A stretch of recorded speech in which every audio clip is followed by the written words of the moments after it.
That pauper is all you deserve." Stepmother Lorraine's words rang through the grand wedding hall where Vanessa Harper was being forced by her own father to marry Caleb Sullivan. Her stepsister Chloe sneered, "Enjoy a lifetime of poverty, little sister." The single dad stood in a worn suit, his hands calloused, surrounded by a sea of wealthy guests. The priest asked if the groom would take this woman. Caleb spoke her full name, smiled like a man who already knew everything, and answered, "I do." Why was that poor man so calm? 3 weeks before that wedding, Vanessa Harper knelt on the marble floor of the Harper mansion, working a wine stain out of stone that had known her footsteps since childhood. Down the hallway behind carved doors, she was no longer allowed to open. Her family entertained guests she was no longer allowed to meet. A small brass bell sat on the kitchen counter, and when it rang for her. The house had been her home once, back when her mother was alive, and the room still held warmth instead of strategy. Her mother had died 7 years ago, and before the first year of mourning ended, Lorraine had moved in with her daughter Chloe and a truck full of new rules. Vanessa's bedroom became a guest suite. Her seat at the dinner table became a serving position behind it. Her name disappeared from holiday cards, then from introductions, then from the family itself. The parties were the worst of it. The Harpers entertained constantly because Lorraine believed visibility was the same thing as strength, and Vanessa worked every one of those evenings in a black uniform, carrying trays through the rooms that used to belong to her. She learned to pour wine for women who had once attended her mother's funeral. She learned that no one recognizes a face they have decided not to see. Only last month at the company's charity gala, a banker's wife had studied her over a glass and asked delighted whether she was Harold's daughter from the old society pages. Lorraine had glided between them like a door closing. "You're mistaken," she said pleasantly. "She's staff." Vanessa refilled the woman's glass, thanked her, and moved on. Because the alternative was a scene, and scenes were always somehow her fault by morning. Harold Harper let all of it happen. To the city, he was still the chairman of the Harper Group, the real estate empire whose name crowned towers downtown, and chairmen did not concern themselves with household matters. Behind his office door, the truth was uglier than any household matter. The company owed its lenders more than $300 million. The creditors had stopped being polite, and the board had begun whispering about bankruptcy, the way doctors whisper outside a dying man's room. Harold spent that same week in a glass conference room downtown, listening to bankers younger than his company explain what would happen when the loans were called. He came home gray. Vanessa watched from the service hallway as the great Harold Harper unbuttoned his collar with unsteady fingers, and she felt the old, useless ache of a daughter who still loved a father who had stopped noticing her. Lorraine had a cure, and the cure had a name. Julian Brooks was the investor the business channels adored that season. A polished man who wore watches worth more than cars, and described his private funds the way other men described the weather casually, as if money were simply his climate. Lorraine's plan was as old as money itself. Chloe would marry Julian. Julian's fortune would pour into the Harper Group, and the family name would rise again. 2 weeks later, on the night of the welcome dinner, Lorraine stood behind Chloe at the mirror, pinning a diamond into her daughter's hair. "Smile more," she instructed. "Men like Julian buy whatever shines brightest in the room."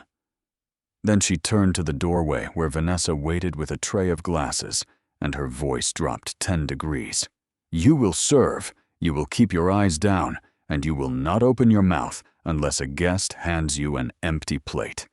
Do you understand me?" "Yes, Lorraine." Vanessa answered because the mansion had taught her which battles could be survived and which could not.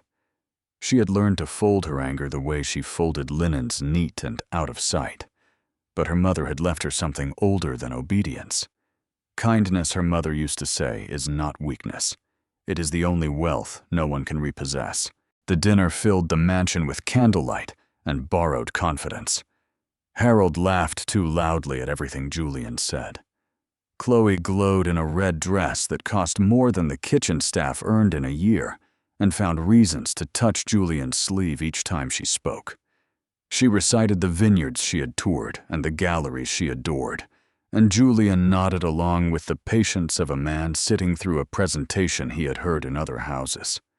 Lorraine conducted it all from her seat, steering every topic back toward mergers, partnerships, family. Vanessa moved along the walls with her tray, practicing the invisibility she had perfected, and for most of the evening it worked. Then Julian stopped beside the dessert table, where she was arranging plates. He nodded at the landscape painting above it, the one guests always praised. "Tell me honestly," he said, "is that as valuable as your father claims?" "It's a reproduction," Vanessa said quietly. "The original was sold 2 years ago, but it's a beautiful reproduction, and beauty doesn't check certificates." Julian laughed, and it was the first honest laugh the room had heard all night. "You're the only person here who has told me the truth since I walked in," he said. "What's your name?" "Vanessa," she said. "Vanessa Harper." "Harper." His eyes moved across the room to Harold. "Interesting. No one mentioned there were 2 daughters." At the main table, the temperature changed. Chloe's smile stayed perfectly in place, while everything behind it turned to glass. Lorraine set down her fork with the care of a woman setting down a weapon she intended to pick up again later.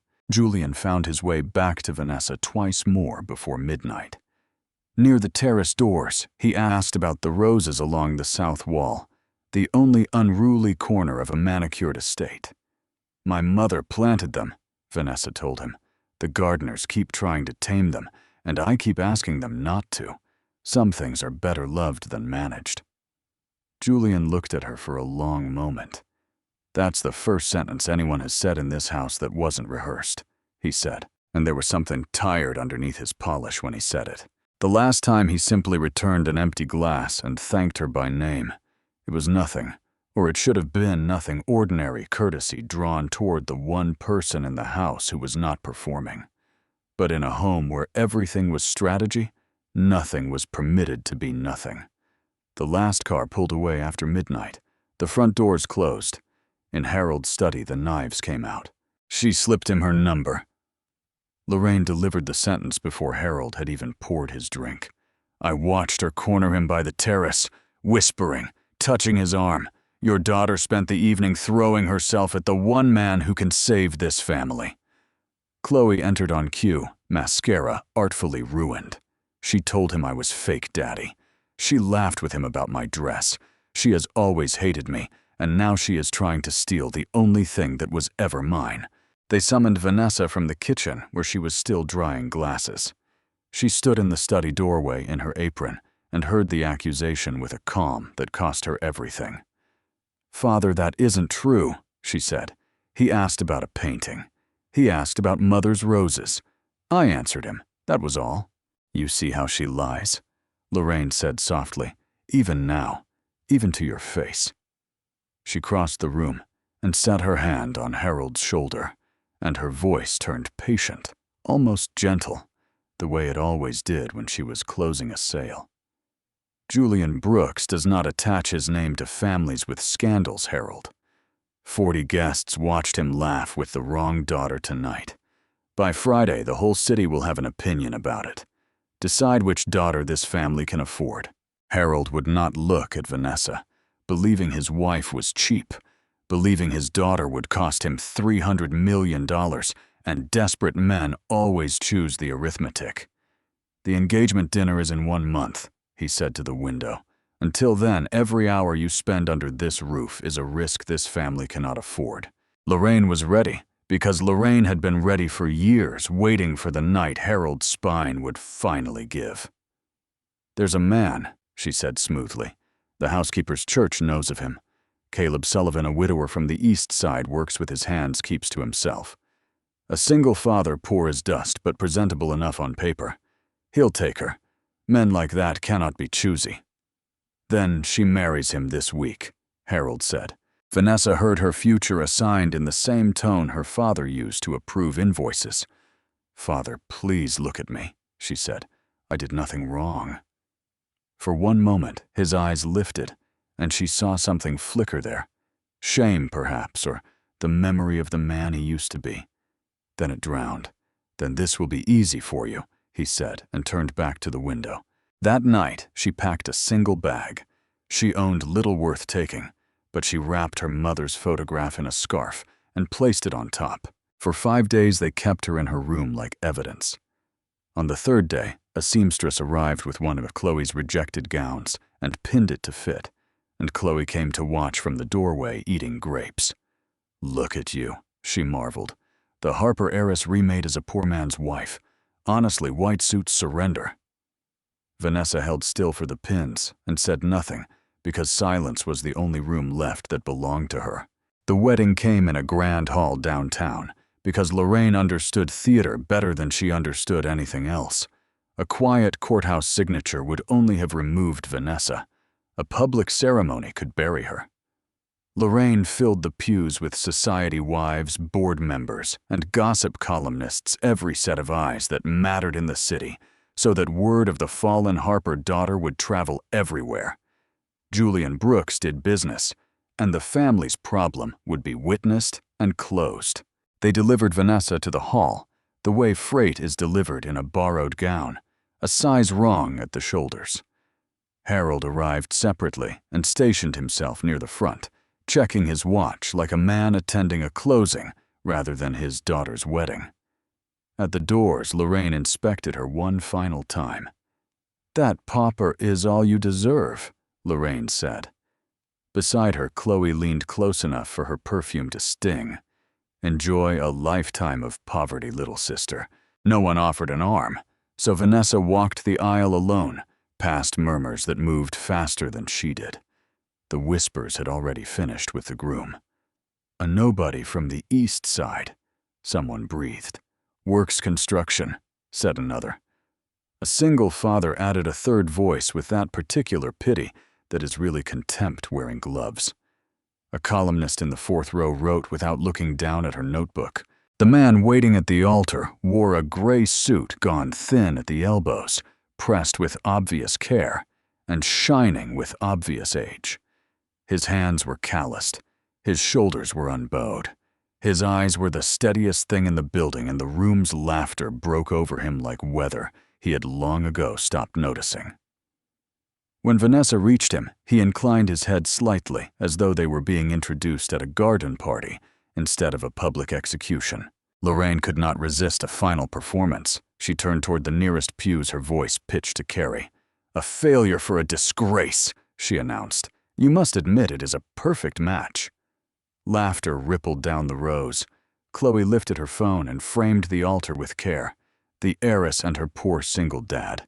She narrated to the lens loud enough for the front rows.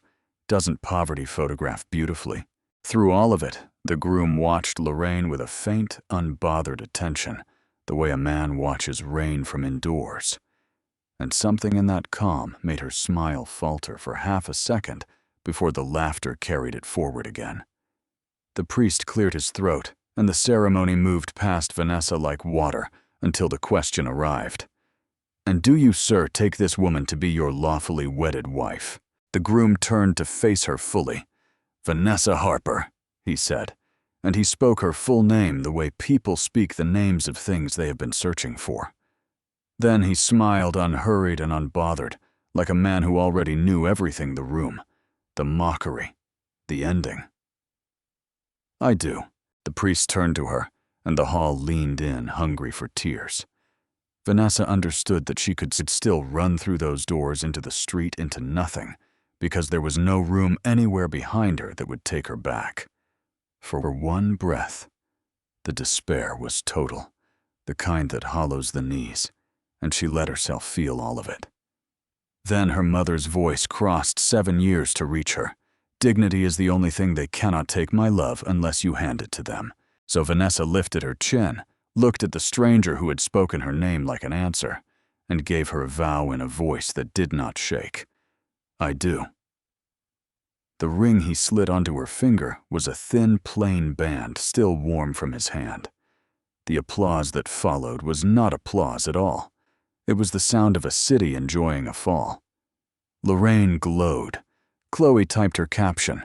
Harold studied the floor of the hall his money had rented and did not once look at his daughter. "It's done," her new husband said quietly, only for her.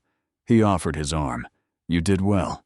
She took it because it was the only thing in that building offered to her without cruelty, and it was steadier than anything she had held in years. They walked back down the aisle together through a corridor of raised phones and lowered voices past Lorraine, accepting congratulations as though she had won something past Chloe, already showing her screen to the columnist past Harold, who turned toward a window at exactly the moment his daughter passed. Outside, no limousine waited at the curb. An old pickup truck sat there instead, washed and waxed for the occasion, its age visible anyway. And that small act of care told Vanessa more about the stranger beside her than the entire ceremony had. He opened the passenger door for her without a word. Behind them, the grand hall glittered and laughed at its own joke. Vanessa Harper rode away from her old name and into a marriage built to humiliate her, certain she had just lost whatever remained of her life. She could not have known that she was walking into the one place her family's cruelty could not follow her, beside a man whose secret was larger than the entire Harper fortune. A man who had answered that altar like someone keeping an appointment only he knew had been made. The truck carried them east, away from the glass towers that wore her father's name into streets where the buildings grew shorter and the lights grew warmer. Caleb drove the way he did everything without hurry and without apology. Vanessa watched the city she had served all her life thin out in the side mirror and waited to feel like a prisoner. The feeling never quite arrived. His house sat at the end of a narrow street, small and single-story, with a porch light already burning. She had braced herself for squalor because Lorraine's version of the East Side had no other setting, but the porch was swept, the hinges were oiled, and the little room smelled of cedar and coffee. It was a poor man's house. It was also unmistakably a cared-for one. Caleb carried her single bag to the only bedroom and set it down inside the door. Then he took a folded blanket from the closet and dropped it on the couch. "The room is yours," he said. "Lock it if that helps you sleep. This marriage was forced on you. It will never take anything from you that you don't choose to give." She lay awake that first night waiting for the catch, because 7 years in the Harper mansion had taught her that kindness always came with an invoice. The invoice never arrived. In the mornings he left before sunrise in scuffed work boots and came home in the evenings with drywall dust in his hair. She cooked because idle hands made the hours unbearable, and he thanked her every single time as though the food were a favor and not a wife's expected tribute. By the second week, she caught herself listening for his truck. Small kindnesses kept arriving without announcements. She came back from the corner market one afternoon to find a little wooden shelf mounted by the window, sanded smooth, exactly the size of her mother's photograph. He never mentioned building it. She set the photograph there and never mentioned finding it, and something in the house shifted anyway, quietly. One evening over soup, he asked about the woman in the picture, and Vanessa heard herself talking about roses, about a mother who loved things without needing to manage them, and Caleb listened with his whole attention, the way Julian Brooks had only pretended to. "She sounds like someone worth belonging to," he said. It was the first time anyone had treated her grief as a room worth entering instead of a mess to be cleaned. The street itself was kind to her in ways the mansion had never been. Neighbors waved from porches without auditing her shoes. The grocer on the corner rounded her total down and called it arithmetic. An old man 2 doors over shouted for Caleb whenever a fence leaned or a pipe cried, and Caleb always went, and nobody ever handed him a bill or a humiliation. Vanessa had grown up surrounded by marble and had never once been this rich in greetings, but the house had a second life, and it happened after midnight. Through the thin wall, she began to hear his voice low and level, saying things that did not belong on the East Side. Numbers with too many zeros. Cities she had only seen in magazines. One night, the words came through clearly. "Then we move the entire position before Zurich opens all $12 billion of it, And if the board objects, remind them that boards can be replaced. In the morning, there were the boots, the dust, the easy smile, and a question about whether she had slept well. There were other things. Twice, she saw a black sedan idling at the end of the street at dawn engine running windows, dark gone before her coffee cooled. Once a man in a suit that cost more than the truck stood at the fence for a full minute, then walked away when the porch light came on. In the hall closet behind the winter coats sat a locked leather briefcase so out of place in that little house that it looked like a lie made of calf skin. She tried the light approach once over dinner. "Night shift?" she asked. Caleb dried his hands on a dish towel and smiled the smile that ended subjects.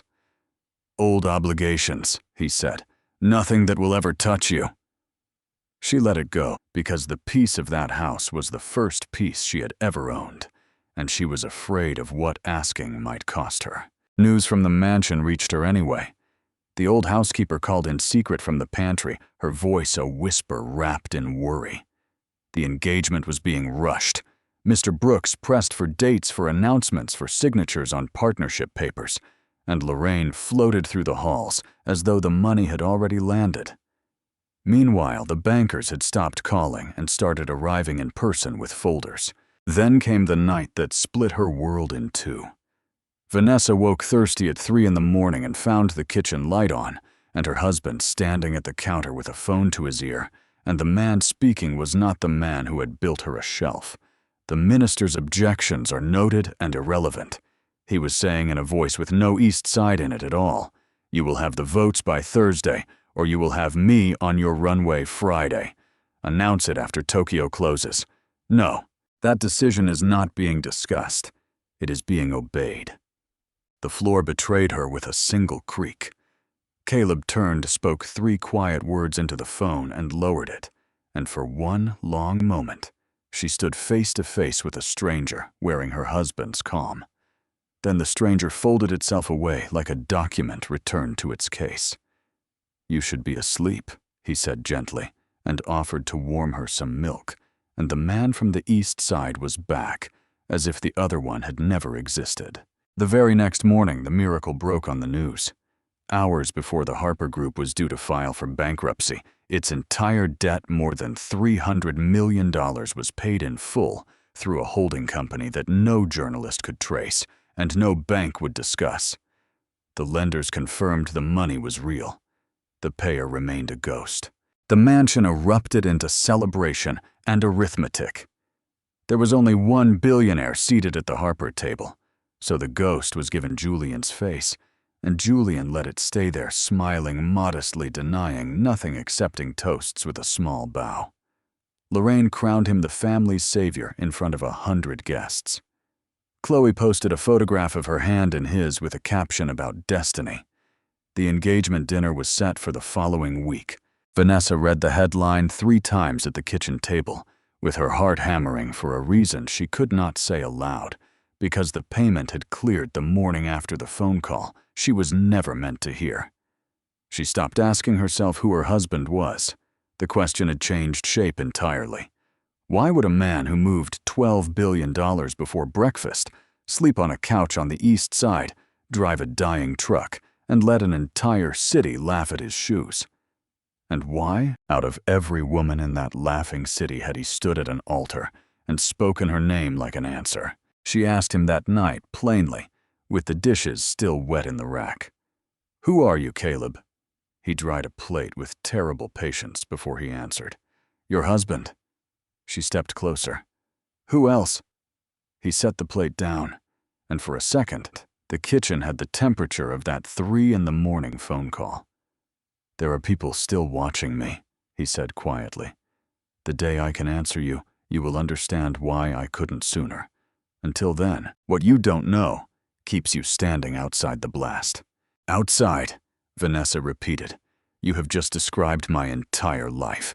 Standing outside doors while other people decide what I am. I never expected the same architecture from you." He took the wound without flinching, which was somehow worse than an argument. And after that, the silences in the little house grew longer, stacking up between them like unopened mail. Across the city, the savior was quietly drowning. In a hotel suite he could no longer pay for, Julian Brooks sat between two phones, one reserved for the Harpers, and one he no longer dared answer because the second phone belonged to the people he had already ruined in other cities. His celebrated fund was a bucket with a hole in it, filling from new investors and emptying into old lies, and the watch on his wrist was a replica of a replica. He needed the Harper engagement the way a drowning man needs a railing. A famous name, a suddenly debt-free company, fresh collateral, one more season of applause. In the mansion, Harold had begun haunting his own hallways. The housekeeper found him one evening standing in the doorway of the little room beside the laundry, staring at the narrow bed where his daughter had slept for 7 years, as though he were seeing it for the first time. He asked very quietly whether Vanessa was eating well. Lorraine's voice arrived before any answer could. She shamed this family, Harold. You will not mourn her under my roof. From the stairs, Chloe recited the family catechism. Everything went wrong the night she smiled above her station. On the evening of the engagement dinner in the little house on the east side, Caleb set 2 cups of coffee on the table, sat down across from his wife, and asked the question as though he had been carrying it for weeks. If I were nothing more than the poor single father this city believes I am, if this house and that truck were the whole of it for the rest of my life, would you stay?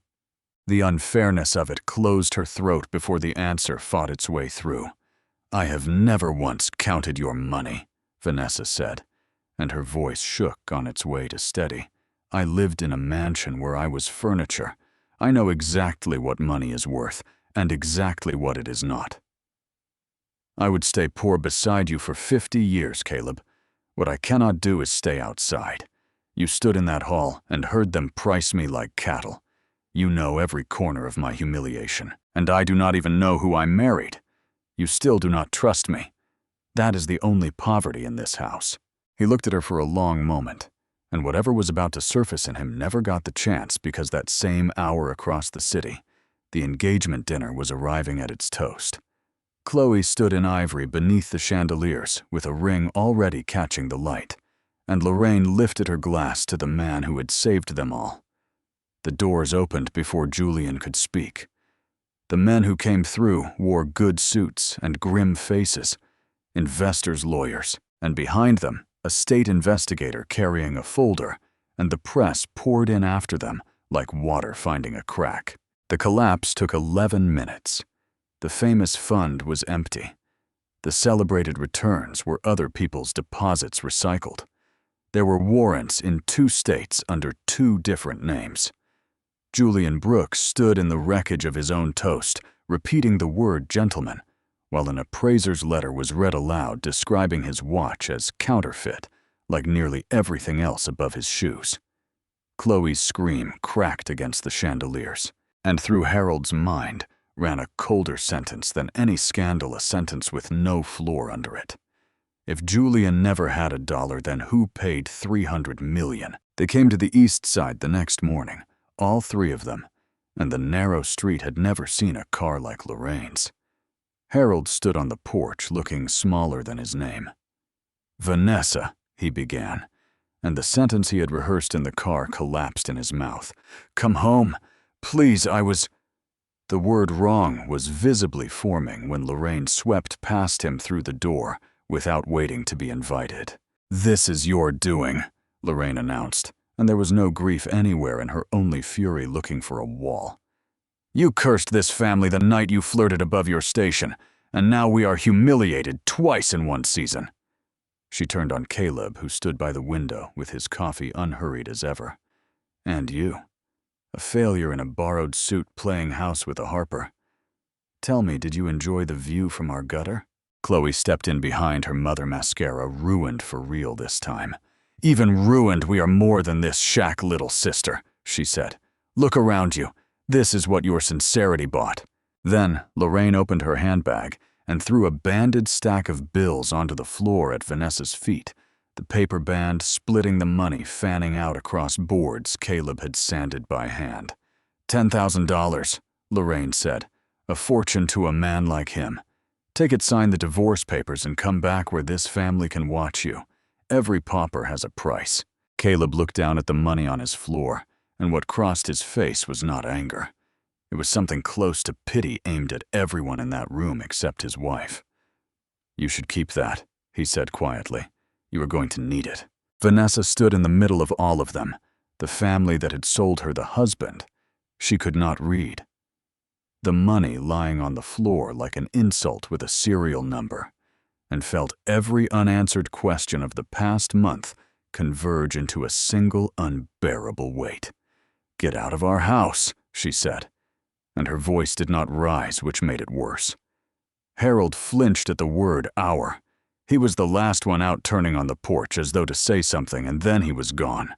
The door closed, and the house that had been her first safe place in years felt suddenly like one more locked room. Vanessa looked at the scattered bills at the little shelf by the window, at the man who pitied millionaires, and answered nothing. "They threw money at my feet," she said, "and I still understand their cruelty better than I understand you." She lifted her mother's photograph down from the shelf and held it against her chest like the last true thing she owned. "I cannot live inside a locked door, Caleb. Not even a kind one." He watched her hold the photograph, and something behind his calm finally moved the way deep water moves before it decides. Then Caleb picked up his phone, dialed, and spoke the first words she had ever been permitted to overhear. "It's me. Send the invitations. All of them. The whole family and every name in this city that laughed." His eyes stayed on his wife the entire time. "Tomorrow the disguise ends." The invitations went out at dawn, carried by couriers in dark suits to every corner of the city that had laughed. Heavy cream cards, gold lettering a single summons repeated 100 times over. The annual announcement of Sullivan Global Holdings attendance requested by order of the chairman. Board members received them. Society wives received them. The columnist from the fourth row received one at her breakfast table and stopped chewing. At the Harper mansion, the card sat between 3 people who had stopped speaking to each other. Sullivan Global was the empire whose towers anchored half the skyline, whose reclusive chairman had not been photographed in 10 years, and no one could construct a reason its summons should find this disgraced address. Lorraine turned the card over with a bitter laugh. "Sullivan," she said, "even the invitation mocks us with that pauper's name." But an order from that tower was not a thing one declined, and the Harpers had nothing left to decline with. At the little house on the east side, a garment box waited on the kitchen table, and inside it lay a deep blue gown, simple and exact, nothing like Chloe's rejected lace. Caleb stood in the doorway in a suit she had never seen, cut close and quiet, and unmistakably his. "1 hour," he said. "Then every door unlocks, and after that you choose everything, including whether you keep me." Vanessa put on the dress, not for him, not yet. She went for the truth. The headquarters rose out of downtown like a blade of glass, and the ceremony hall inside it held thousands shareholders and ministers, and every invited name banked beneath a screen the size of a tennis court. The press stood 10 deep along the walls. An usher led the Harper family to the exact center of the front section, and the whispers tracked them the whole way down, because everyone in that room had read about the fraudulent fiancé and the daughter married off to a pauper, and no one could imagine why the ruined Harpers were seated like royalty. Vanessa was seated apart from them alone at the end of the first row, where the whole room could be seen and could see. The lights fell. A voice announced the chairman of Sullivan Global Holdings, and the applause began before the man appeared, and then stumbled, thinned, and collapsed into something better than silence. Caleb walked to the podium with the same unhurried calm he had carried down a wedding aisle in a rented hall, except now the calm had context, and the context had a skyline. The columnist recognized him first and dropped her pen. Chloe's phone slid out of her hand. Lorraine whispered the name Sullivan like a diagnosis. Harold rose halfway out of his seat and could not finish standing. Vanessa watched from the end of the row, and felt the two men she had married finally step into the same body. The man with drywall dust in his hair, and the voice that moved Zurich before breakfast, the shelf and the sedans, the couch and the briefcase, all of it fused under the stage lights into a single figure at a podium. And what shook her most was not the tower or the title. It was that his calm had never once changed. He was exactly the same man at the top of the world as he had been at the bottom of hers. As of last night, after the Tokyo markets closed, Caleb said, "This company completed the largest restructuring in its history. The details are in your folders. They are not why I called you here."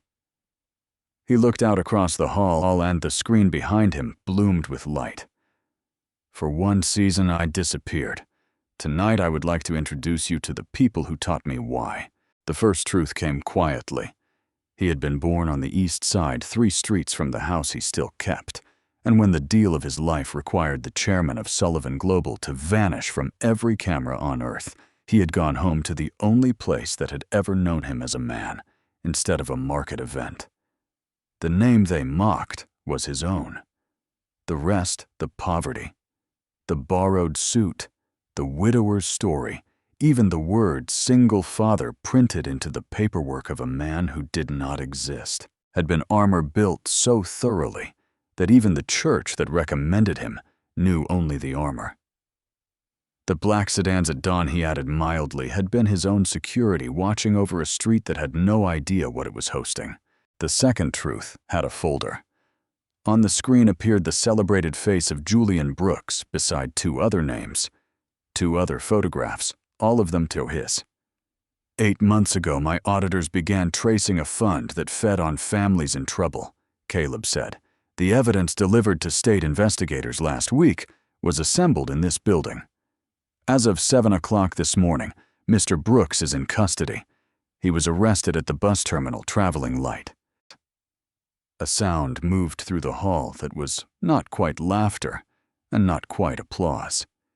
In the front section, Chloe covered her mouth, and no one comforted her. The third truth had a wire receipt magnified until the numbers filled the screen.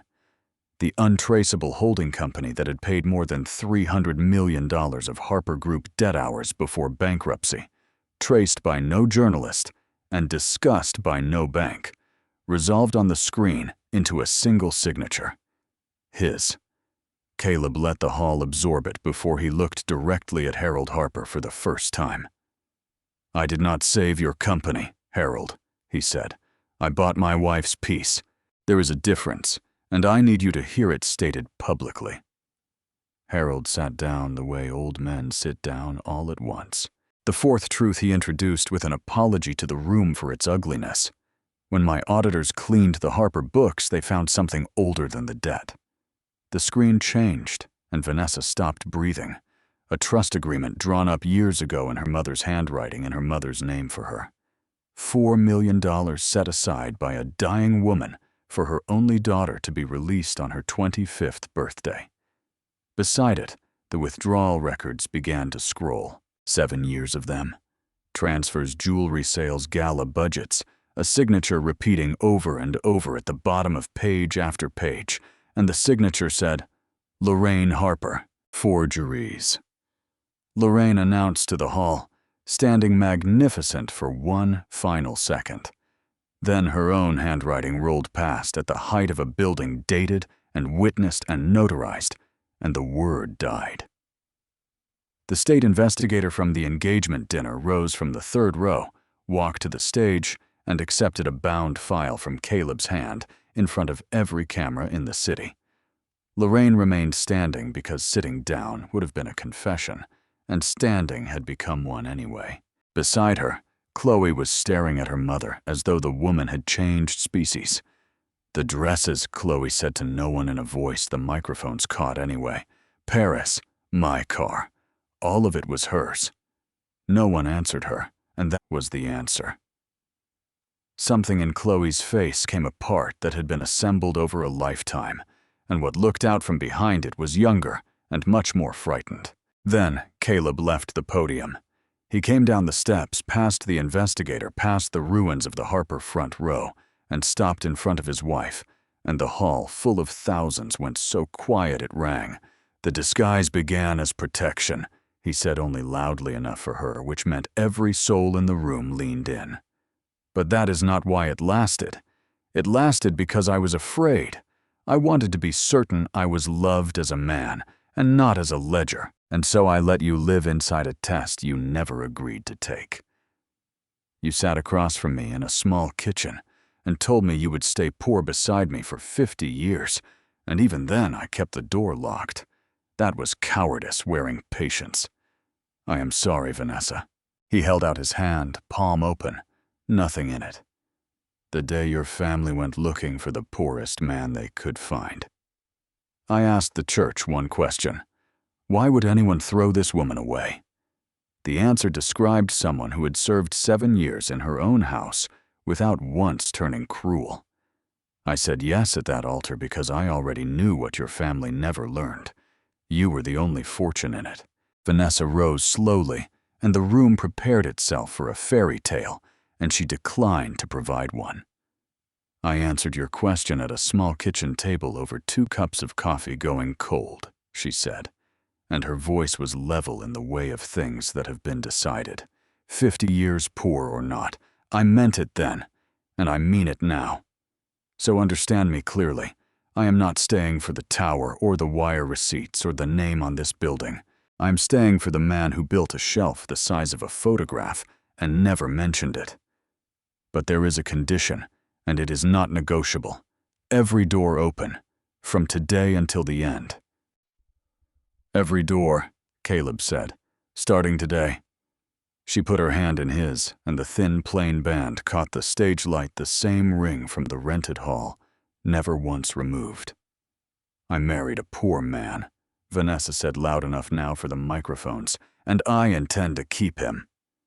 The hall broke into the first honest applause the Harper story had ever received. They left through their main doors while the cameras were still feeding past valets holding open the doors of cars worth more than houses, and climbed into the old pickup truck that someone had parked on the chairman's standing instructions directly in front of the tower's marble entrance. The photograph ran on every front page the next morning, the richest man alive holding a passenger door for his wife beneath 40 stories of his own glass, and the city that had laughed at that truck a month earlier discovered it no longer knew how. The consequences arrived on schedule. Julian Brooks was arraigned within the week, his empire of borrowed money dismantled by the same auditors who had mapped it his 2 other names, each carrying their own warrants. His counterfeit watch entered into evidence beside his counterfeit life. The families he had drained in other cities began one by one to be repaid from what little was recovered, and the papers that had once adored him spelled his name correctly for the first time, in headlines he could not have bought. Lorraine's unraveling took longer and was more complete. The accounts were frozen by Friday. The seized trust clawed back with interest the jewelry recalled from auction houses that suddenly remembered every transaction. Harold's lawyers filed before the month ended, and she left the mansion with 2 suitcases and a settlement that fit inside them. A courier met her at the gate and returned with a written note, the banded stack of $10,000 she had thrown on a poor man's floor. The note said only that she would be needing it. Chloe kept none of it, because none of it had ever been hers to keep. She surrendered the car, the clit, the apartment, and something harder, the entire architecture of who she had been taught to be. Weeks later, she appeared at the gate of the little house on the east side, thinner, unarmored, and said the closest thing to an apology she knew how to build. "I spent my whole life being aimed at people," Chloe said. "I am trying to learn how to stop." Vanessa did not embrace her and did not send her away. She left the gate unlatched, which was more than either of them expected, and it was a beginning. Harold came alone on foot from the bus stop, carrying a wooden box and a bundle wrapped in damp newspaper. Inside the box lay her mother's jewelry, recovered piece by piece, and the restored trust, every dollar of the $4 million returned to the name it had always belonged to. Inside the newspaper were cuttings from the wild roses along the south wall, roots and all. He stood on the porch where he had once failed to finish a sentence, and this time he finished it. "I traded my best daughter for a company," Harold said, "and I nearly lost them both. Pride is a currency, Vanessa. I spent you with it, and no man has ever made a worse bargain. I am not asking to be forgiven quickly. I am asking to be allowed to try." She looked at her father for a long moment, then opened the door and asked if he still took his coffee black. It was not absolution. It was a chair at a small table, which is where absolution starts. The Harper family, as the city had known it, ended that season. The name survived on the tower, scrubbed and refinanced, but the household behind it came apart into its separate consequences, each member alone, with what they had built and what they had broken. The mansion was sold in the spring.